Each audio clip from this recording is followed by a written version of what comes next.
हरे राम राम राम हरे हरे, हरे कृष्ण कृष्ण कृष्ण हरे हरे।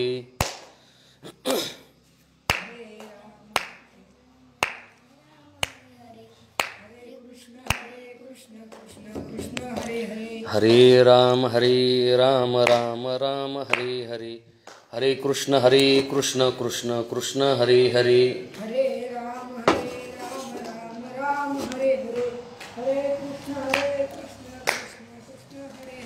हरे राम राम राम हरे हरे, हरे कृष्ण कृष्ण कृष्ण हरे हरे। हरे राम राम राम हरे हरे, हरे कृष्ण कृष्ण कृष्ण हरे हरे। पुंडलीक वरदा हरि विठ्ठल, श्री ज्ञानदेव तुकाराम, पंढरीनाथ महाराज की जय, माऊली ज्ञानेश्वर महाराज की जय, जगद्गुरु संत तुकाराम महाराज की जय, संत श्रेष्ठ एकनाथ महाराज की जय।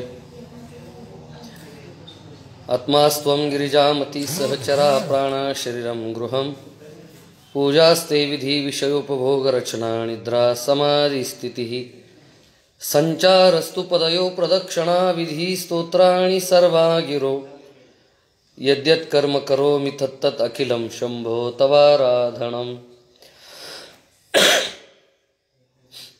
समचरण सरोजं सान्द्रनीलाबुदाभं,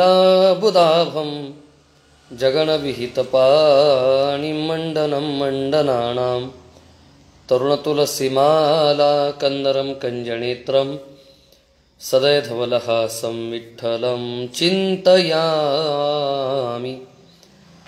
जयांचे केलिया स्मरण, होय सकळ विद्येंचे अधिकरण, तेची वंदू श्रीचरण श्री गुरूंचे ते नमस्कारोणी आता। ओम नमोजी श्री गुरुराया, म्हणोनी सद्भावी लागे पाया, तव मीपणा गेली वाया, घेऊन या तूपणा। संत एकनाथ महाराज मिशन पैठण,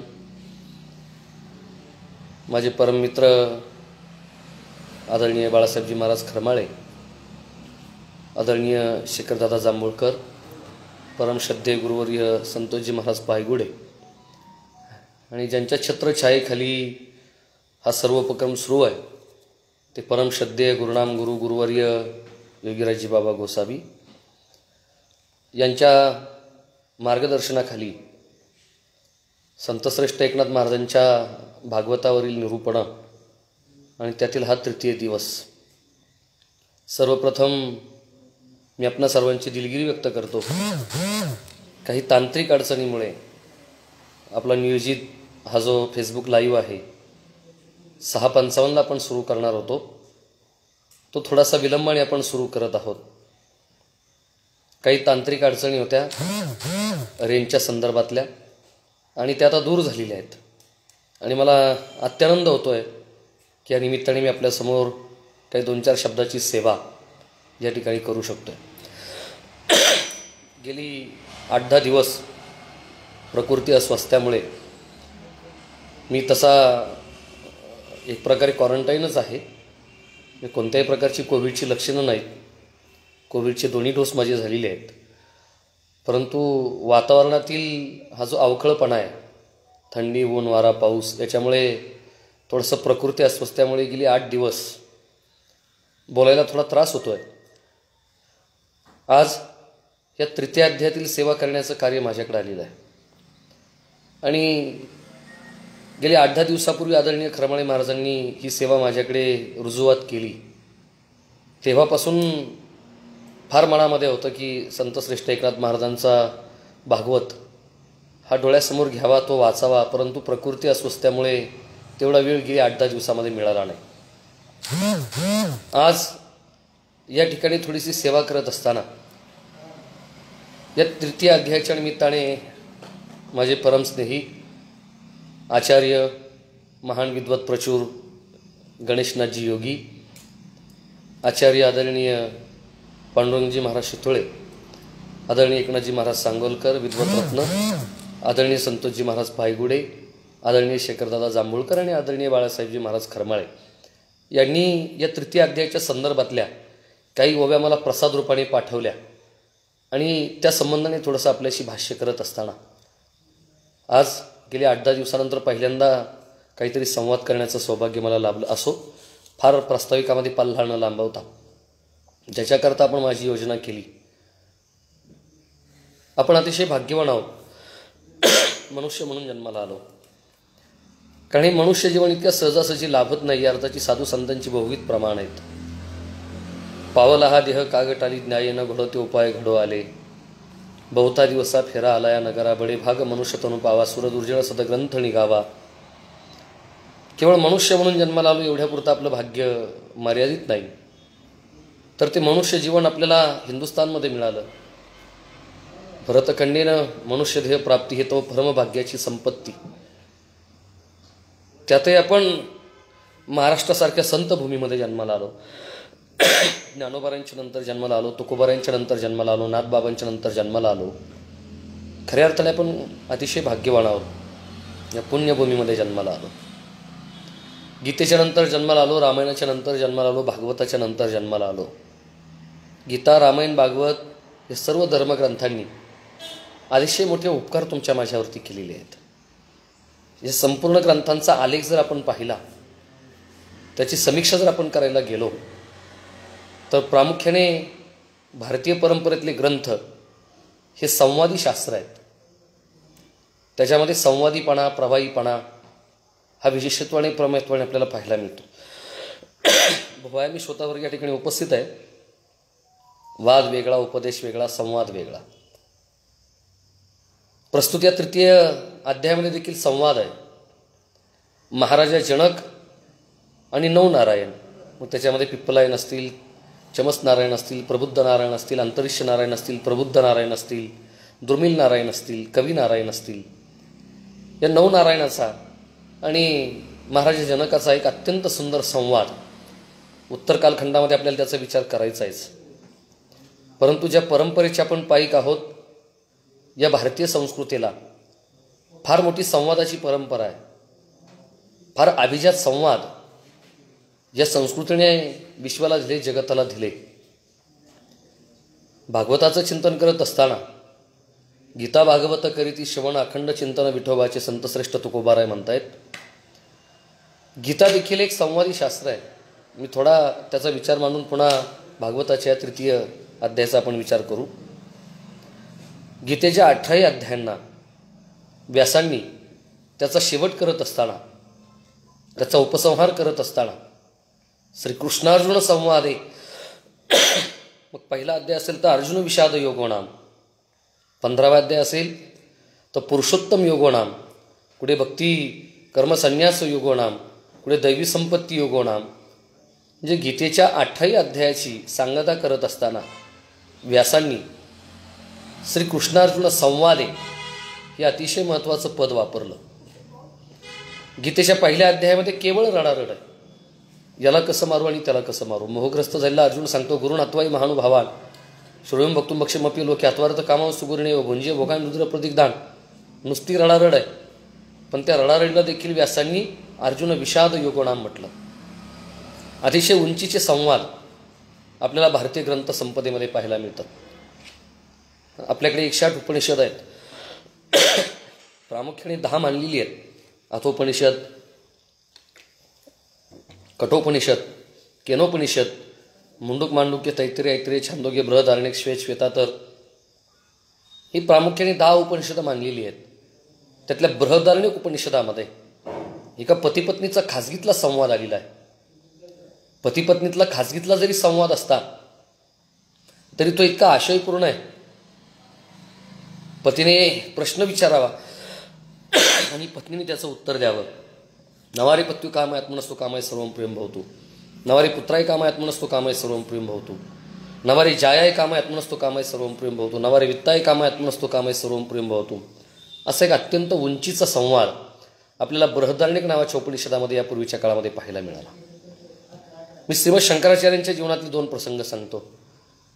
कुमारील भट्टांचा पराभव करून आद्य शंकराचार्य 2500 वर्षापूर्वी ज्यावेळी मन्नन मिश्रांच्या भेटीला निघाले, रस्त्याने जात असताना एका जलाशयाच्या तीरावरती काही माता भगिनी त्या ठिकाणी धुणं धुत होत्या, कपडे साफ करत होत्या, कपडे धुत होत्या. 2500 वर्षापूर्वी या हिंदुस्थानमधल्या सामान्य स्त्रिया देखील किती विद्वत, प्रचूर होत्या, विद्वान होत्या. आणि त्या सामान्य स्त्रियांना श्रीमद शंकराचार्यांनी मंडन मिश्रांच्या घराचा पत्ता विचारला. त्या सामान्य धुणं धुणाऱ्या स्त्रियांनी आद्य शंकराचार्य यांच्यातला 2500 वर्षांपूर्वीचा संवाद माझ्यापैकी अत्यंत महत्त्वाचा आहे. त्या सामान्य स्त्रियांनी देखील सांगितलं की तुम्हाला मंडन मिश्रांच्या घरी जायचं आहे. कुठे राहतात मंडन मिश्रा? स्वतःप्रमाणम परता श्रुतीसा कल्मफलप्रदोडता जगद्रोंशा किरांगणा यत्र गिरंगिरती द्वारस्थ नीलांतर सन्निरुद्धा जाणीयतत मंडन पंडितोक. महोदय, तुम्ही असेच समोर चालत राहा, तुम्हाला एक बाग भेटेल आणि त्या बागेमध्ये एक महाल लागेल. महालाच्या समोर फळांनी लगडलेली काही वृक्षछाई आहे आणि फळांनी लगडलेल्या त्या वृक्षांवरती काही पिंजरे लटकवलेले आहेत. आणि त्या पिंजऱ्यामध्ये लटकवलेल्या पिंजऱ्यामध्ये असणारे पोपट जिथे वेदांताच्या चर्चा करतायत, जगद्रोंशात किरांगणा यत्र गिरंगिरंती द्वारस्थ नीलांतर सन्निरुद्धा जाणीयतत मंडन पंडितोक. अशी वेदांताची आशयपूर्ण चर्चा ज्यांच्या घरासमोर टांगलेल्या पिंजऱ्यातले पोपट करतायत, जाणून घ्या ते मंडन मिश्रांचं घर आहे. मी कशा करता हा एवढा पंक्ती प्रपंच केला?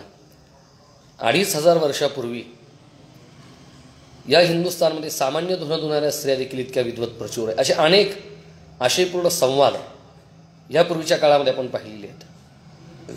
मी श्रीमद शंकराचार्यांच्या जीवनातलाच अजून एक प्रसंग सांगतो. आपल्या शिष्यांना बरोबर घेऊन गंगेच्या घाटावरून जात असताना एक चांडाळ त्याची 4 कुत्री बरोबर घेऊन निघालेला आहे. त्याच्या मस्तकावरती मदिरेचं भांड आहे, गलित गात्र झाली त्याची गाया, चिखलाने करदमलेले त्याचे केस, त्याचे कपडे, अत्यंत मंदधुंद अवस्थेमध्ये तो हीनपुरुष, तो चांडाळ रस्त्याने जात असताना श्रीमद शंकराचार्याच्या रस्त्याने चाललेले आहेत. तो चांडाळ रस्त्यामध्ये हे पाहिल्यानंतर एक शिष्य पुढे सरसावला आणि त्या शिष्याने सांगितलं, महोदय बाजूला व्हा, बाजूला व्हा, आद्य शंकराचार्य आले, बाजूला व्हा, रस्ता सोडा, बाजूला व्हा. एक चांडाळ, एक अत्यंत हीन, अत्यंत दीन, मध्यपी, ज्याच्या मस्तकावरती मध्यपात्र आहे, जो चिखलाने करदमलेला आहे, त्याचा तोल जातोय. आणि तो चांडाळ देखील त्या शिष्याला विचारतोय, तुम्ही बाजूला व्हा असं जे मला म्हणतायत, तर मी कशातून काय बाजूला करावं? द्विजवर दुरकृतो वाक्यसी किम ब्रूहि गच्छ गच्छती अन्नमयात अन्नमेवम अथवा चैतन्यमेव चैतन्यात. मी कशातून काय बाजूला करावं? पंचकोश आहेत, आनंदमय कोशातून आनंदमय कोश बाजूला करू की चैतन्यमय कोशातून चैतन्यमय कोश बाजूला करू? अन्नमयात अन्नमेव अथवा चैतन्यमेव चैतन्यात, की प्राणमय कोशातून प्राणमय कोश बाजूला करू की विज्ञानमय कोशातून विज्ञानमय कोश बाजूला करू? ही अतिशय मोठी परंपरा या देशाला संवादाची लाभलेली आहे.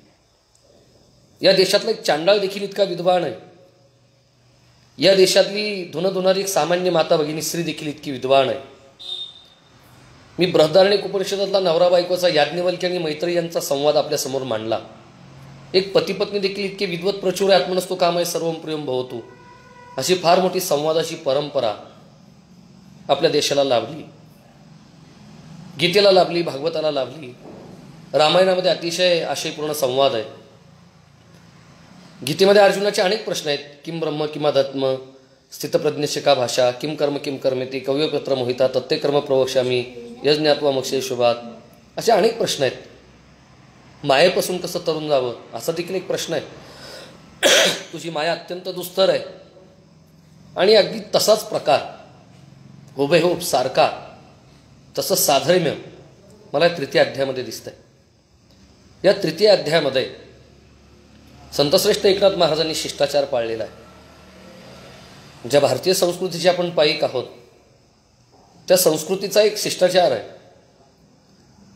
की कोणत्याही ग्रंथाचा प्रारंभ प्रकृती अस्वस्थ्यामुळे मला बोलायला त्रास होते, आपण मला समजून घ्याल. कोणत्याही ग्रंथाचा प्रारंभ हा नमनाने व्हावा. हा शिष्टाचार चांगदेव 65मध्ये, अमृतानुभवामध्ये, ज्ञानेश्वरीमध्ये, अभंग हरिपाठामध्ये, पावलोपावली पंचदशीमध्ये पावलोपावली आपल्या धर्मधुरीणांनी पाळलेला आपल्याला दिसतो. नमनाचे 3 वेगवेगळे प्रकार आहेत. त्याचं बायफर्केशन करत असताना ज्याच्याद्वारे परमेश्वराचा निर्देश केला जातो त्याला वस्तुनिर्देशूप नमन असं म्हणतात. स्वस्तिश्री वटेशू जो लोपोणी जगदा वासू दाविमग ग्रासू प्रगटला करी. आत्मानंद म्हणजेच ब्रह्मानंद. केवळ एवढी भ्रांती शिल्लक राहिला आणि 1400 वर्ष जगलेला. 14 वेळा ज्याने काळ पाठीमागे पाठवला, परंतु काय लिहावं हे ज्याला सुचत नाही म्हणून ज्याने कोरापत्र व्यवहार केला, त्याला उत्तरादाखल माऊली महावैष्णव ज्ञानोबारांनी 65 वयांचं जे पत्र लिहिलं, चांगदेव 65, आपण सर्व सुज्ञ आहात. त्या चांगदेव 65चा प्रारंभ करत असताना आपल्या भक्ताच्या कल्याणाकरता गुरुनी किल्ल नमन स्वस्तिश्री वटेशू जो लोपोनी जगदा भासू दाविमग ग्रासू प्रकटला करी. वस्तुनिर्देशरूप नमन. वस्तू म्हणजे परमेश्वर. कानावचनाची भीती, सरिसाची पै किरीटी, वस्तू होऊनी उठी कवण ऐकुजो. माऊली महावैष्णव ज्ञानोबारांची भाषा आहे की महावाक्य ध्वनी कानावरती पडल्याबरोबर वस्तू होऊनी उठी कवण ऐकुजो. ज्याच्याद्वारे वस्तू म्हणजे परमेश्वराचा निर्देश केला जातो त्याला वस्तू निर्देशरूप नमन असं म्हणतात. आणि तिसरा जो सर्वश्रुत नमनाचा प्रकार आहे, तो तिसरा सर्वश्रुत नमनाचा प्रकार म्हणजे शिष्याने सद्गुरूंच्या ठाई केलेलं नमन. ओम नमो जे आद्या वेद प्रतिपाद्या जय जय स्वसंवेद्यात्मरूपा देवा तुची गणेशू सकलार्थमती प्रकाशू म्हणे निवृत्तीदासू अवधारी जोजी. किंवा ज्ञानेश्वरीच्या 12व्या अध्यायाच्या प्रारंभी जय जो शुद्धे उदारी प्रसिद्धे अनवर्त आनंदे वर्षती. अशी वेगवेगळी नमन माऊली महावैष्णव ज्ञानोबारांनी केली. नामाचा तुका आणि ज्ञानाचा एका अशी आपली सांप्रदायिक मान्यता आहे. जगद्गुरु तुका अवतार नाम याचा संप्रदाय सकलांचा तेथवणी हे निळोबारांचं म्हणणं आहे. ज्ञानोबारांनी घालून दिलेली परंपरा संतश्रेष्ठ एकनाथ महाराजांनी पाळली. आणि या 3ऱ्या अध्यायाचा प्रारंभ करत असताना हे सद्गुरू राया आपल्या दोघांमधलं जे द्वैत आहे ते दूर व्हावं. एक वेगळेपणे काही ठिकाणी जाणीवपूर्वक साधू संतांनी द्वैताची आस केली. नको ब्रह्मज्ञान आत्मस्थिती भाव मी बघतो तू देव ऐसे करी. दावी रूप मज गोपिका रमना ठेवू दे चरणावरी माथा. त्याची वेगवेगळी कारणं आहेत. इथे जाणीवपूर्वक द्वैताची आस संतश्रेष्ठ जगद्गुरु तुकोबाराय करतायत. ते ब्रह्मज्ञानाला नको म्हटले, नको ब्रह्मज्ञान, थोडं विषांतर होईल. पण मी मुख्य विषयाचा प्रवाह नाळ सोडलेली नाही. मी थोडा लांबून प्रवास करतोय. ज्ञान मानवी जीवनामध्ये अत्यंत महत्त्वाचं आहे. ज्ञानाशिवाय मनुष्यत्वाची सिद्धी नाही. शास्त्रकार म्हटले आहार निद्रा बहिमैथुरांचे सामान्य मित चतुर्भीर नराणाम ज्ञानमी ते शमाधिको विशेषो ज्ञानेन हिना ही पशुरी समाना. ज्ञानाशिवाय मनुष्यत्वाची सिद्धी नाही. ज्ञानाशिवाय कर्म जाळलं जात नाही. यथैदांसी समित दोघे भस्मसात कृते जन ज्ञानाग्नी सर्व कर्माणी भस्मसात कृते तथा. ज्ञानाशिवाय कर्म जाळलं जात नाही. ज्ञानदेवा तू कैवल्यमिती वेदांत दिंडी महा ज्ञानीविन मोक्ष नाही हा सिद्धांत तैसे मोक्ष देईल ज्ञान येत किर नाही आण. परंतु ज्ञान एकटं येत नाही. ते अहंकार नावाचा एक शत्रू आपल्याबरोबर घेऊन येतं. माऊली महावैष्णव ज्ञानोबारांची भाषा आहे. नवल अहंकाराची गोठी विशेष न लगे अज्ञानाचे पाठी सज्ञानाचे झोंबेकंठी नाना संकटी नाचू लागे. ज्ञान आलं की अधोगती ठरलेली. परंतु संतश्रेष्ठ एकनाथ महाराज यांनी जी सुंदर ओवी मांडली, अतिशय सुंदर विचार महाराज या ठिकाणी मांडतायत. तो असा आहे, महाराज म्हणतायत की आपल्यातलं द्वैत हे परमेश्वरा नाहीसं व्हावं. तृतीय अध्यायाचं निरूपण करत असताना काही ओव्या आदरणीय मला गणेशनाथजी आदरणीय पायगुडे महाराजांनी पाठवल्या. प्रकृती अस्वस्थ्यामुळे थोडा आवाज वाढवा बेटा. प्रकृती अस्वस्थ्यामुळे मला प्रत्यक्ष त्याचं अवलोकन करता आलं नाही. परंतु ज्या ओव्या मला सद्गुरू महाराजांनी पाठवल्या मी त्याच्यावरती थोडं भाष्य करतो. मी ते लिहून ठेवलेले आहेत. मी तू पण जाऊ दे दुरी माझे मी पण द्वैत हे नाहीसं व्हावं. ओम नमोजी श्री गुरुराया म्हणून सद्भावे लागे पाया तव मी पण गेले वाया घेऊन या तूपणा. माझ्यातला मीपणा आणि तुझ्यातला तूपणा हा नाहीसा व्हावा. मला एक काल्याचा प्रसंग या निमित्ताने आठवला. सर्व गोपाळ ज्यावेळी वाळवंटाच्या तीरावरती खडकी सोडियल्या मोठा, त्यावेळी नामदेव महाराजांनी, ज्ञानोबरायादी, तुकोबरायादी जी सर्व बालगोपाळ मंडळी होती, त्यांनी सांगितलं, देवा खांदी भार पोटी भूक, काय खेळायचे सुख, बहु केली वनवन, पाय पिटी झाला शीन. परमेश्वरांनी सांगितलं, मग ज्याने त्याने आपापली शुदरी सोडावी. नामदेव महाराज म्हटले, याच्याकरता. ज्ञानोबाराय देखील म्हटले, याच्याकरता आम्ही तुझ्याबरोबर आलो नाही.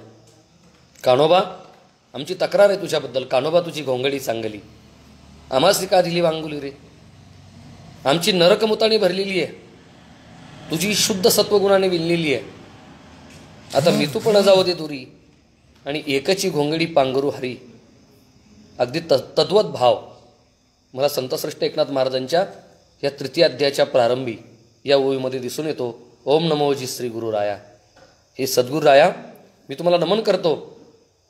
अगदी भक्ती सद्भावाने मी तुमचं चरण प्रक्षालन करतो, दंडवत करतो, मी तुमच्या पाया पडतो. तुमच्यातला माझ्यातला मीपणा आणि तुमच्यातला तूपणा याचं ऐक्य व्हावं, असा एक नमनाचा प्रकार, एक शिष्टाचार संतश्रेष्ठ एकनाथ महाराजांनी या तृतीय अध्यायाच्या प्रारंभी ठेवला. प्रास्ताविकामध्ये चर्चा करत असताना आपण सांगितलं की भारतीय संस्कृती ही संवादी आहे, प्रवाही आहे. गीता असेल, भागवत असेल, रामायण असेल, ही संवाद शास्त्र आहे. नवनारायण आणि महाराजा जनक यांचे काही अनाहूत प्रश्न या ठिकाणी, त्या प्रश्नांचा विचार या निमित्ताने आपल्याला करायचा आहे. तृतीय अध्याय निरूपण, राजा चारी प्रश्न, माया आणि तिचे तरण, ब्रह्म ते कोण, कर्म ते कैसे, असे 4 प्रश्न आहेत महाराजा जनकाचे.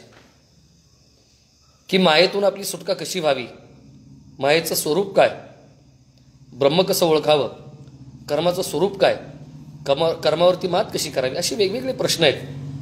वेगवेगळ्या नजरेने वेगवेगळा विचार प्रस्तुत होतो. तद्वत काही विचार या निमित्ताने माझ्यासमोर दिसत आहेत. एकूण या तृतीय अध्यायाचं अवलोकन करत असताना सुरुवातीला नमन आहे. माया म्हणजे काय, मायेचं लक्षण काय, मायेचं स्वरूप काय, मायेपासून आपली सुटका आपण कशी करून घ्यावी, गुरु श्रद्धा, शास्त्र श्रद्धा, सर्वत्र ईश्वराचं दर्शन कसं करावं, भक्तीचं महात्म्य, आत्मतत्व आणि परब्रह्मतत्व हे एकच कसं आहे, समष्टी आणि व्यक्ती, पिंडी आणि ब्रह्मांडी याचं ऐक्य कसं आहे, कर्मातून मुक्ती कशी मिळवावी, भक्ती कशी प्रधान आहे, अशा वेगवेगळ्या विषयांचा परामर्श या तृतीय अध्यायाच्या निमित्ताने आपल्याला पाहायला मिळतो. महाराजा जनक आणि नवनारायण यांच्यातला जो संवाद आहे, मुळात महाराजा जनकांचं उत्तर चरित्र जर आपण पाहिलं, त्यांच्या चरित्राचा पूर्व इतिहास जर आपण पाहिला, तर सातत्याने शास्त्रार्थ करण्याची त्यांची आवड आणि महाराजा जनकांच्या जीवनातले अनेक शास्त्रार्थ, अनेक प्रसंग हे अत्यंत प्रसिद्ध आहे. मग शुकमुनी आणि महाराजा जनक यांच्यातला संगम तत्वा सुखी भवेत असा संवाद असेल, अथवा उद्धालक नावाचे एक ऋषी, मी 2-2.5 मिनिटाचा वेळ घेतो. उद्धालक नावाचे एक ऋषी, त्यांचा एक शिष्य आहे, त्याचं नाव आहे कहोड. जे प्रश्न महाराजा जनकांनी या तृतीय अध्यायामध्ये विचारलेले आहेत, हे प्रश्न मला महाराजा जनकांच्या पूर्वचरित्रामध्ये घेऊन जात आहेत.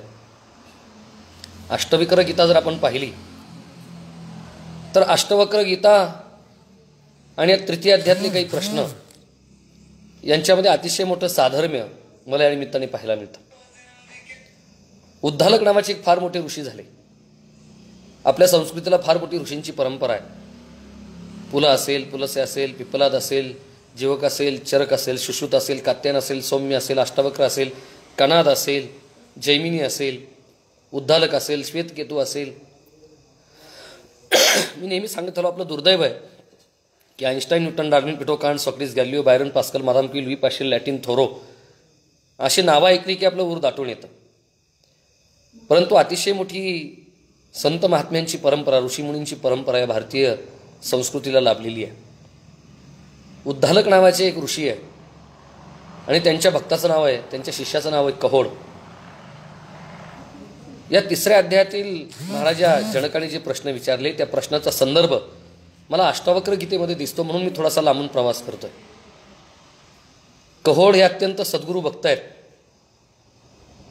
त्यांची सद्गुरू भक्ती पाहिली, त्यांची विद्वत्ता पाहिली, त्यांचं ज्ञान पाहिलं, त्यांचं आचरण पाहिलं. आणि उद्दालक मुनींनी आपली प्रिय मुलगी सुजाता हिच्याबरोबर कहोड नावाचे जे ऋषी आहेत त्यांचा विवाह करून दिला. नेमकं त्याच वेळी महाराजा जनकांकडे वादविवाद स्पर्धेचं आयोजन केलेलं आहे.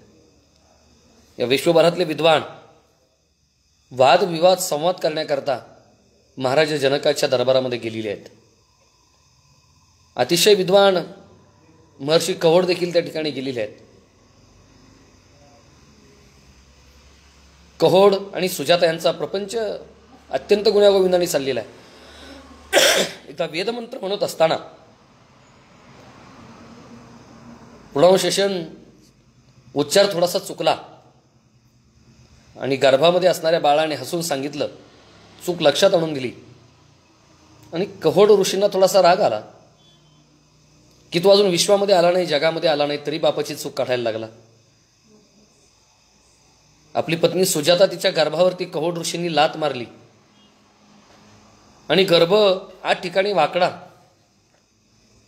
अष्टावक्र ही स्वतंत्र कथा आहे, वेगळ्या व्यासपीठावरती पाहू आपण. फार सुंदर हा प्रकरण, हा विचार आहे, हा प्रसंग आहे. पत्नी गर्भस्थ आहे, आपला मुलगा उदरामध्ये आहे आणि दरम्यानच्या काळामध्ये कहोडे जनकाच्या राज्यामध्ये गेलेले आहेत. तिथे त्यांचा पराजय झालेला आहे आणि वरुण देवांच्या ताब्यामध्ये हरलेले सर्व विद्वान त्या ठिकाणी आहेत. अष्टावक्राचा जन्म झाला. जन्माल्यापासून त्याने आपल्या वडिलांना पाहिलं नाही. आपला जो मामा आहे श्वेतकेतू, त्याला तो भाऊ समजतोय आणि आपले जे आजोबा आहेत, आईचे वडील उद्दालक, त्यांनाच तो वडील समजतोय. काही दिवस गेले, काही वर्ष गेली. अष्टावक्र लहानाचे मोठे होत आहेत. वडील समजून आपल्या आजोबांच्या मांडीवरती बसलेले आहेत. मामाला ते भाऊ समजतायत. श्वेतकेतू आला आणि श्वेतकेतूने आपल्या वडिलांच्या मांडीवरती बसलेला आपला भाचा अष्टावक्र त्याला मांडीवरून खाली खेचलं आणि सांगितलं, हे माझे वडील आहेत, यांच्या मांडीवरती बसण्याचा अधिकार माझा आहे. खरी वस्तुस्थिती अष्टावक्रांनी जाणून घेतली आपली माता सुजाता हिच्याकडून. आणि जनकाच्या ताब्यामध्ये बंदीमध्ये असणारे आपले वडील कहोड यांची सुटका करण्याकरता लहानसा अष्टावक्र निघालेला आहे. 8 ठिकाणी वाकलेला आहे. प्रवासामध्ये जिथे ते लोक अष्टावक्राला पाहतायत ते त्याची खिल्ली उडवत आहेत. जनकाच्या दरबारामध्ये आलेला आहे. त्याने महाराजा जनकांशी शास्त्रार्थ करण्याची इच्छा व्यक्त केलेली आहे. आणि त्यावेळी अष्टावक्र आणि महाराजा जनक यांच्यातला जो शास्त्रार्थ आहे तो माझ्या नक्की अत्यंत महत्त्वाचा आहे. मी एवढा जो लांबून पंक्ती प्रपंच केला की तो याच्याकरता केला की या 3ऱ्या अध्यायामध्ये जे जे प्रश्न महाराजा जनकाने नवनारायणांना विचारलेले आहेत ते सगळे प्रश्न मला अष्टावक्र गीतेमध्ये जनक आणि अष्टावक्र यांच्या संवादामध्ये दिसत आहेत. म्हणून मी एवढा लांबून प्रवास केला. माया म्हणजे काय, तिचं तरणं कसं, मोक्ष कसा मिळवावा, ब्रह्म म्हणजे काय, कर्म म्हणजे काय, असे जे अनेक प्रश्न आहेत. अष्टावक्र गीतेमध्ये जनकाने अष्टावक्रांना तपासून पाहत असताना प्रश्न विचारला, कथम मुक्ती भविष्यती, कथम ज्ञानमवाप्नोति, कथम मुक्तिर्भविष्यती, वैराग्यचे कथमी प्राप्तम, एतद्ब्रूहि मम प्रभो. आणि त्याची अत्यंत मजेशीर खुलासेदार उत्तरं, विद्वत प्रचूर उत्तर अष्टावक्रांनी दिली. तो काय आजच्या चिंतनाचा भाग नाही. वेगळ्या व्यासपीठावरती आपण त्याचा सविस्तर विचार करू. पण अष्टावक्र गीतेमध्ये महाराजा जनकांना जो प्रश्न पडलेला आहे, कथम ज्ञानमवाप्नोति, ज्ञानाची व्याख्या काय, ती कसं प्राप्त करावं, कथम मुक्तिर्भविष्यती, मोक्ष कसा मिळवावा, वैराग्याचे कथमी प्राप्तम, वैराग्याची प्राप्ती कशी करून घ्यावी, एतद्ब्रूहि मम प्रभो. अगदी त्याच धाटणीतले प्रश्न मला या एकनाथी भागवताच्या 3य अध्यायामध्ये जनकाने विचारलेले दिसतात. 3य अध्याय निरूपण. राजा 4 प्रश्न या ठिकाणी विचारतोय. माया आणि तिचं तरण कशा पद्धतीने त्यातून दूर व्हावं, तरून जावं, हे ज्या मायेच्या संदर्भातले प्रश्न विचारले त्या प्रश्नावरती भाष्य करत असताना नारायणांनी जी उत्तरं दिली ती माझ्यासाठी अत्यंत महत्त्वाची आहेत. ती आदरणीय महाराजांनी माझ्याकडे लिहून पाठवली, मी ती वाचून दाखवतो. म्हणाला दुर्धर मायेची बाधकता, तेन बाधू न शके अनन्य भक्ता. तुवाई भजावे भगवंता, मिथ्या मायेची कथा का पुसशी. अंतरिक्ष म्हणे राया, तुवा पुशिली हरीचे माया. तो प्रश्न चुकीला वाया, बोलणही नये आया बोलया किचे. प्रकृती अस्वस्थ्यामुळे मला प्रत्यक्ष एकनाथी भागवत पाहता आला नाही. पूज्य महाराष्ट्रींनी ज्या ओव्या मला पाठवल्या या निरूपणाकरता मी त्या संबंधाने थोडं भाष्य करत असताना भविष्यामध्ये वेगळ्या व्यासपीठावरती खुलासेवार आपण याचा विचार करूच. परंतु 2 दृष्टांत या 3ऱ्या अध्यायामध्ये माईच्या संदर्भातले, एक दृष्टांत आहे तो भस्मासुराचा आणि एक दृष्टांत आहे तो मोहिनीचा. असे 2 दृष्टांत या ठिकाणी आपल्याला पाहिले. आणि भगवान महादेव हे किती भोळे आहेत. शिवभोळा चक्रवर्ती, त्याचे पाय माझे चित्ती, किती भोळे आहेत. एक चोर, एक काल्पनिक गोष्ट सांगतो. एक चोर दिवसभर चोरी करायचा, रात्रभर चोरी करायचा, रात्रभर चोरी करायचा, मग दिवसा त्याची चूल पेटायची. दिवसभर काहीतरी चोरायचा, मग रात्रीची त्याची चूल पेटायची. एके दिवशी त्याला काही मिळालं नाही. जर मी काही घेऊन गेलो नाही तर माझी चिलीपिली उपाशी राहतील. आणि म्हणून तो गंगेच्या किनाऱ्यावरती गेला. त्याने एक शिवालय पाहिलं. या शिवालयामध्ये माझ्या उपयोगाचं काही मिळतंय का, आणि म्हणून त्याने त्या शिवालयामध्ये प्रवेश केला. नैवेद्य देखील त्या ठिकाणी नाही. पण भगवान महादेवाच्या पिंडीवरती त्याने एक गडू पाहिला, पंचधातूचा आहे. आणि हा गडू जर मी बाजारामध्ये नेऊन विकला, हा लोटा जर मी बाजारामध्ये नेऊन विकला तर माझा 2-3 दिवसाचा प्रश्न निकाली निघेल. आणि म्हणून त्याने तो लोटा काढण्याकरता प्रयत्न सुरू केला. थोडा खोजा होता, थोडा ठेंगणा होता, थोडा आखूड होता. त्याचा हात काही पुरत नाही. नाईलाजाने तो पिंडीवरती चढला, शिवलिंगावरती त्याने चढून त्याने त्या गडव्यापर्यंत हात पुरवण्याचा प्रयत्न केला. आणि जसा तो शिवलिंगावरती भगवान महादेवाच्या पिंडीवरती चढला, उभा राहिला, तसे भगवान महादेव त्या ठिकाणी तांडव करतच प्रसन्न झाले. अत्यंत भयंकर रूप. आणि भगवान महादेवाचं ते अकराळ विकराळ रूप पाहिलं. भगवान नाचतायत याच्याही लक्षात येईना. याची पक्की खात्री झाली की भगवान आता त्रिशूळाने माझा शिरच्छेद करणार. काय झालं याला समजत नाही. भगवान महादेव मात्र एकसारखे नाचतायत आनंदाने बेभान होऊन. ते म्हटले, वत्स भक्ता, अरे माझे अनेक भक्त झाले. कुणी माझ्याकरता मस्तक दान केलं, कुणी माझ्याकरता काय काय दान केलं. रावणासारखे भक्त झाले ज्यांनी 9 वेळा शिरकमल दान केलं. परंतु संपूर्ण शरीर माझ्याकरता सप्रेम भेट देणारा तुझ्या एवढा महान भक्त मी पाहिला नाही. इतका भगवान महादेव भोळा आहे. भगवान महादेवाने आपल्या भोळेपणामध्ये जेवढे जेवढे वर दिले, भगवान महादेवाने भोळेपणामध्ये फक्त वर द्यावेत. कारण त्यांना एक कल्पना होती, चतुरातो शिरोमणी, गुणलावण्याची खाणी, मुकुट सकळामणी, धन्य तोची विठोबा. तो चतुरातो शिरोमणी आहे, तो पाहून घेईन, तो याच्यातून काहीतरी निश्चित मार्ग काढेल. थोडं विषांतर होतंय मला याचं भान आहे. पण 2 कथा प्रसंग या 3ऱ्या अध्यायामध्ये मायेच्या संदर्भामध्ये आले. एक भस्मासुराचा प्रसंग, एक मोहिनीचा प्रसंग आहे. भगवान महादेवाचा स्वभाव आहे, नवे नवे परमेश्वराचा स्वभावच असतो की भक्तांनी मागणी मागावी. मागण्याची आस पाहे मुखाकडे, चिंतिल्या रोकडे मनोरथ. परमेश्वराने ती मागणी पूर्ण करावी, परंतु मागणीच संपवणं हा देखील एक परमेश्वराचा स्वभाव आहे. थोडं विषांतर होत आहे. सुंद आणि उपसुंद नावाचे 2 भाऊ आहेत. दोघेही भगवान ब्रह्मदेवाची उग्र तपश्चर्या करतायत. आणि उग्र तपश्चर्या करूनही ते भगवान महादेवाला म्हणतायत, माफ करा, भगवान ब्रह्मदेवाला म्हणतायत की आम्हाला अमरत्व यावं अशा पद्धतीचा वर द्या. भगवान ब्रह्मदेवाने सांगितलं, माफ करा, शक्य नाही. माऊली महाविष्णू ज्ञानोबारांची भाषा आहे, कैसी थोरवेचेनी मात पाहेपा, सृष्टी विजाचा साठोपा, तोही पुनरावृत्तीच्या मापाशी ग झाला. माऊली महाविष्णू ज्ञानोबारांनी ओवी दिली की ब्रह्मदेवाला देखील त्याकरता धान्याचं मापडं याचं उदाहरण माऊली महाविष्णू ज्ञानोबारांनी दिलं. कैसी थोरवेचेनी मात पाहेपा, सृष्टी बीजाचा साठोपा, तोही पुनरावृत्तीच्या मापाशी ग झाला. ब्रह्मदेव म्हटले, मला जर इथे अमरत्व नाही तर मी तुम्हाला हा वर कसा देऊ. दुसरं काहीतरी मागा. आणि सुंद आणि उपसुंद भावाने मागणी केली की हे ब्रह्मदेवा, आम्हा 2 भावांमध्ये भांडण व्हावं आणि त्या भांडणामध्येच आम्हा 2 भावांचा मृत्यू व्हावा असा आम्हाला वर द्या. ब्रह्मदेव तथास्तु म्हटले. 2 भावांचा उच्छाद वाढला, उन्माद वाढला. एका वनामध्ये झाडाखाली बसले होते. संपूर्ण त्रैलोक्य त्यांच्या त्रासामुळे त्राहीत्राही करत होतं. खेळतो येण्याची खेळा परमेश्वराने तिलोत्तमा नावाची एक अप्सरा निर्माण केली.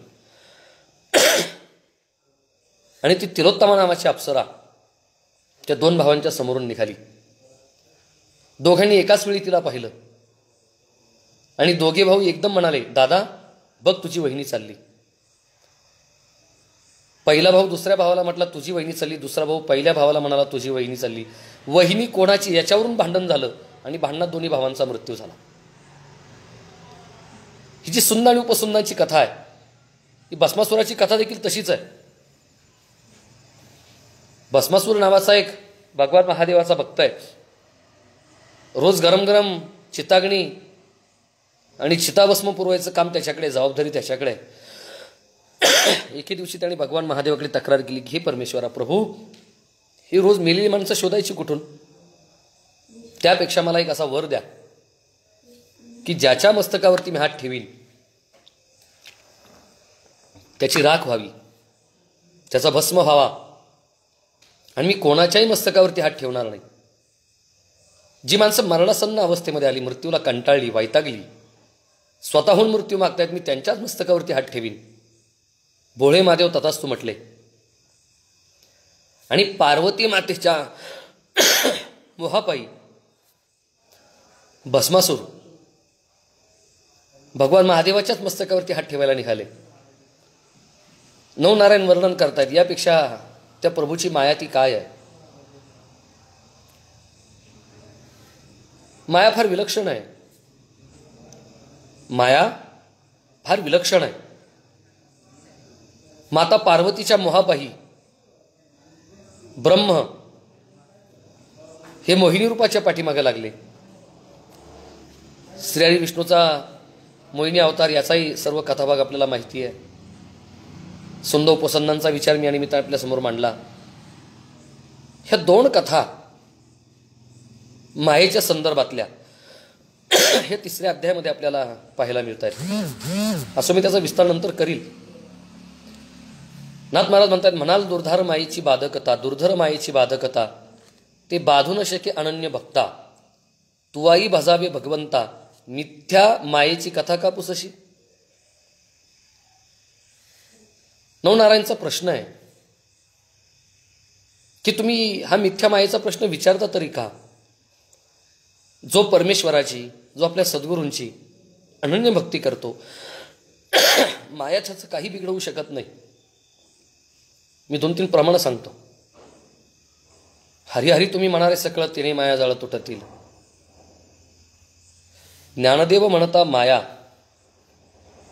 गेली समूळ विलया, तुका म्हणे माया होय दासी लागे पाया. किंवा गीतेमध्ये भगवान सांगतायत, दैवी हेषाम गुणमयी मम माया दुरत्तया मामेव प्रपद्यन्ते माया मेताम तरंती ते. जो माझ्या अनन्यपणाने सेवा करतो, जो दृष्टीने आत्मतत्वाच्या ठाई जो निरपेक्ष आहे, माया त्याच्या वाटेला जात नाही. ह्या मायेचं नेमकं कार्य कसं आहे? माया ही मूलतः सिद्ध होत नाही. अजातवाद म्हणजे काय, विवर्तवाद म्हणजे काय, दृष्टीसृष्टीवाद म्हणजे काय, मायावाद म्हणजे काय, चिदविलासवाद म्हणजे काय, या सगळ्या वेदांताच्या प्रक्रिया तो काय आजच्या चिंतनाचा भाग नाही. पण मायेच्या संदर्भामध्ये अनेक उदाहरणं या 3ऱ्या अध्यायामध्ये आपल्याला पाहायला मिळतात. वंध्यपुत्र, शुक्तिरजत, स्थाणुपुरुष, मृगजळ अशा अनेक गोष्टींचा उहापोह. अश्वशृंग असेल, आकाशाची सुमनं म्हणजे आकाशाला लागलेली फुलं असेल, किंवा बजरंगबलीचा विवाह असेल, बागुलबो असेल, अशा अनेक गोष्टीचा विचार या 3ऱ्या अध्यायामध्ये आलेला आहे. तो आपण प्रत्यक्ष पाहून घ्या, वेळेची मर्यादा आहे आणि मला सांगोपांग या सगळ्या गोष्टींना स्पर्श करायचा आहे. अशा अनेक प्रश्न या संदर्भात आलेले आहेत. की मायेची कार्य म्हणजे काय. वंद्यपुत्र हे मायेचं कार्य आहे. मृगजळ, बागुलबुवा, ज्याचं अस्तित्व नाही त्याचं अस्तित्व निर्माण करणं हे तर मायेचं कार्य आहे. न झाला प्रपंच आहे परब्रह्म अहम सोम ब्रह्म आकळिले. पती जन्मला माझे उदरी, माऊली महावैष्णव ज्ञानोबांची भाषा आहे. मी झाले तयाचे नोवरी आणि माझा पतिव्रता धर्म पहाव. यापेक्षा वेगळ्या मायेचं कार्य काय सांगावं. वेदांत तत्वचिंतनामध्ये एक त्रिपुटीचा प्रकार आलेला आहे. माया जरी सिद्ध होत नाही, ती अस्तित्ववान नाही, भासमान आहे, प्रातिभाषिक आहे, आद्यस्त आहे, छाया स्वरूपाने, तरी देखील मायेचं कार्य मात्र आपल्याला पाहायला मिळतं. ते त्रिपुटीचा फार इत्तंभूत विचार आपल्याला वेदांत तत्वज्ञानामध्ये पाहायला मिळतो. ध्याता ध्येय ध्यान, ज्ञाता नेय ज्ञान, पूज्य पूजक पूजन, द्रष्टा दर्श दर्शन, इंद्रिय इंद्रियाचा विषय, इंद्रियाची देवता, असे अनेक विचार आपल्याला त्रिपुटीच्या वेदांत तत्वज्ञानामध्ये पाहायला मिळतात. हे सगळं माया कार्य आहे. अरे त्रिपुटी म्हणजे नेमकं काय, हे मायेचं नेमकं कार्य काय, हा विचार मी अत्यंत संक्षिप्त एका ग्रामीण उदाहरणाच्या द्वारे आपल्या निमित्ताने या ठिकाणी मांडतो. थोडी विनोदाची झालर असणारं ग्रामीण बाजाचं हे उदाहरण आहे. केवळ वेळ काढूपणा करणं, विनोद निर्मिती करणं हा त्या पाठीमागचा माझा हेतू नाही. तर मायेचं नेमकं कार्य काय आणि त्रिपुटी म्हणजे नेमकं काय हे व्यवस्थितपणाने आपल्याला कळावं, याच्याकरता मी हा विचार मांडतो. जरा बारकाईने ऐका, अनुसंधान ठेवा. शहरातली एक मुलगी, जिचं माहेर शहरामध्ये, जीवनातली 18-20 वर्ष जिचं शिक्षण, जिचं बालपण शहरामध्ये झालेलं आहे, पण दैवविलास तिचं सासर मात्र खेड्याकडे आहे. सहसा असं घडत नाही, नेमक्याच्या विरुद्ध उलटी घटना घडते, पण दृष्टांत अत्यंत रोचक आहे, मजेशीर आहे. पहिल्या दुसऱ्या बोळवणीला ही नववधू सासरी आलेली आहे, गावाकडे आलेली आहे. खेड्यातलं गाव आहे, डोंगराने वेढलेलं गाव आहे. शहरामध्ये थेट नळाच्या साहाय्याने घरामध्ये पाणी. अजूनही ग्रामीण भागामध्ये डोक्यावरती पाण्याची भांडी उचलून विहिरीवरती जावं लागतं, तलावावरती जावं लागतं, तळ्यावरती जावं लागतं. दुसऱ्या तिसऱ्या बोळवणीला आलेली ही मुलगी, तिने रिकामी पाण्याची भांडी आपल्या डोक्यावरती घेतली. मायेचं नेमकं कार्य म्हणजे काय आणि त्रिपुटी म्हणजे काय. ध्याता ध्येय ध्यान, ज्ञाता नेय ज्ञान, द्रष्टादर्श दर्शन, या सगळ्या गोष्टीची संहिता अन्वय या निमित्ताने मी आपल्यासमोर मांडतोय एका छोट्याशा दृष्टांताद्वारे. ती नववधू विहिरीवरती आलेली आहे, डोक्यावरती रिकामी भांडी आहे. एका हातामध्ये पाणी ओढण्याकरता, भागामध्ये त्याला शेंदणे असं म्हणतात, ओढणे असं म्हणतात, काही भागामध्ये त्याला बादली म्हणतात, काही भागात त्याला पोऱ्या म्हणतात, काही भागात त्याला लांडगा म्हणतात. भागाभागामध्ये पद्धत वेगळी आहे. ती विहिरीवरती आलेली आहे, तिच्या जीवनातला तो पहिला प्रसंग आहे. सोबतीला कुणी नाही. आता ती बादली विहिरीमध्ये कशी सोडायची याची देखील एक कला आहे, याची देखील एक लकब आहे. ते कोणालाही सहज शक्य होत नाही. नेमकं काय करावं लागतं.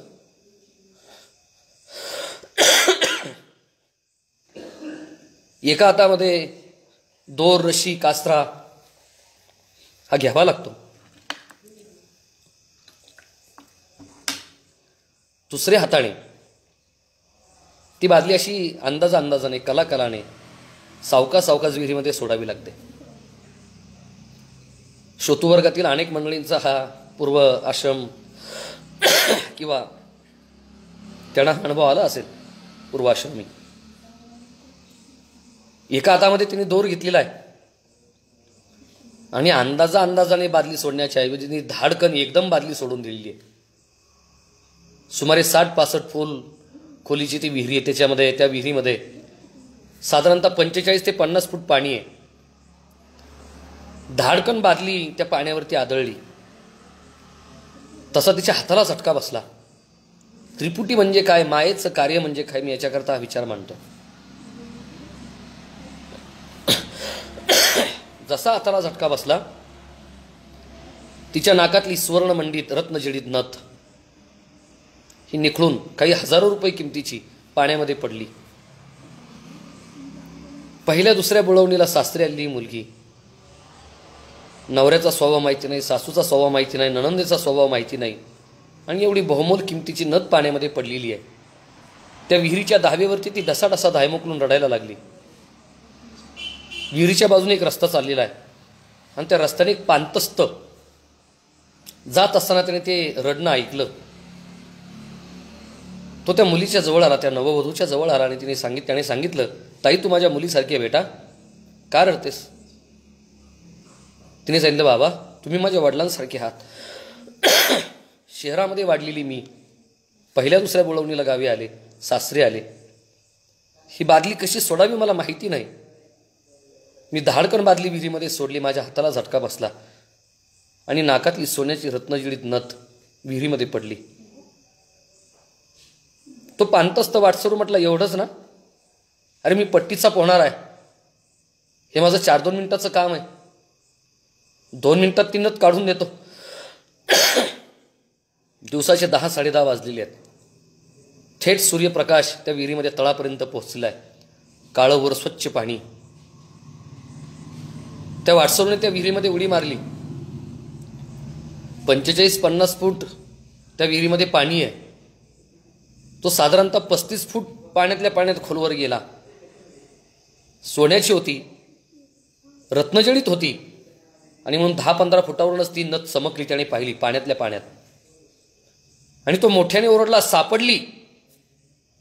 दृष्टांत संपला. हा ग्राम्य दृष्टांत मी याच्याकरता दिला की असं कदापि शक्य होत नाही. पाण्यामध्ये 35 फूट खोल विहिरीमध्ये आपल्याला बोलता येत नाही.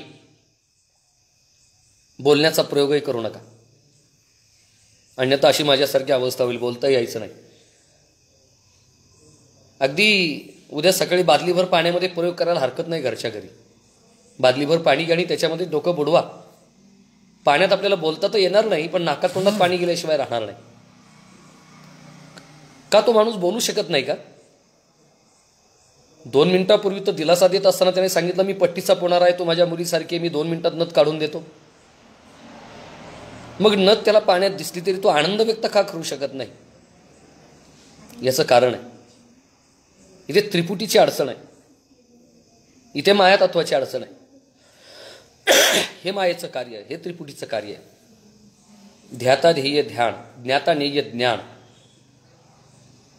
इंद्रिय, इंद्रियाची देवता आणि इंद्रियाचा विषय. पंचज्ञानेंद्रियापैकी बोलणे ही जी क्रिया आहे ती ज्या इंद्रियाद्वारे घडते त्याला वाणी म्हणतात. या इंद्रियाची जी देवता आहे तिचं नाव आहे अग्नी. नाकाची देवता वेगळी, डोळ्याची देवता सूर्य चंद्र आहे, कानाची देवता वेगळी आहे, हाताची देवता इंद्र आहे, पायाची देवता वेगळी आहे, त्वचेची देवता वेगळी आहे. हा सुंदर विचार आलेला आहे. वाणीची देवता आहे अग्नी, आणि ज्या ठिकाणी बोलायचं ते ठिकाण आहे पाणी. अग्नी आणि पाणी हे विरुद्ध गुणधर्म आहे. म्हणून जोपर्यंत आपण पाण्यामध्ये आहोत, वाणीची देवता अग्नी तिच्या शत्रूच्या प्रदेशामध्ये आहोत,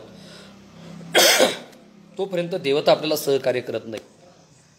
म्हणून माणूस पाण्यात बोलू शकत नाही. ती देवता त्याला सांगते, तू पाण्याच्या बाहेर डोकं काढ, शत्रूच्या प्रदेशातून बाहेर ये, मग मी तुला मदत करील. त्रिपुटी म्हणजे नेमकं काय? त्रिपुटीची अडचण कशी येते? 3 गोष्टी कशा एकत्र याव्या लागतात कोणताही विषय घडण्याकरता? मायेची उपयुक्तता काय? जरी ती सिद्ध होण्याकरता सिद्ध होत नसली, ती अध्यस्त असली, आभासी असली, छायारूपाने असली, तरी संपूर्ण जगत हे माया कार्य आहे. या जगातल्या सर्व घटना ह्या मायेमुळेच घडतात. आणि या मायेवरती कशी मात करायची? त्याकरता देहरूपाने निरपेक्ष होणं, परमेश्वराला जाणणं, निरपेक्ष बुद्धीने कर्म करणं, सद्गुरूंची शरणागती करणं, अशी अनेक साधनं आहेत. त्रिपुटीचा बात करणं, माया तत्वाचा बात करणं. ज्ञानोबारांच्या शब्दात सांगायचं झालं तर ज्ञानोबाराय म्हटले, तोहारे श्रीहरी पाहिला डोळे भरी, पाहता पाहणे दुरी सारोनिया. पाहता पाहणे दुरी. आम्ही त्रिपुटीचा माया तत्वाचा बात करून त्या परमेश्वरला पाहिलं. कसा दिसला तो वेगळ्या चिंतनाचा भाग आहे. ज्ञानदेव म्हणे ज्योतीची निज ज्योती ते हे उभी मूर्ती विटेवरी, तो वेगळ्या चिंतनाचा भाग आहे. रूप पाहता लोचणी सुख झाले व साजणी.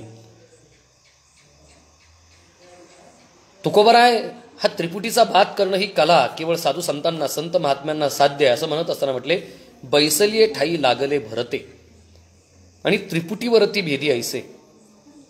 जे त्रिपुटीचं वर्णन या तृतीय अध्यायामध्ये आलेलं आहे.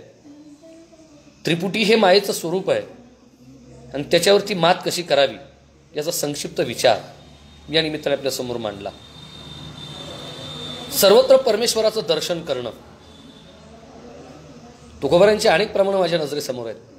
मी शेवटची काही मिनिट घेतोय, मला बोलण्याकरता फार त्रास होतोय.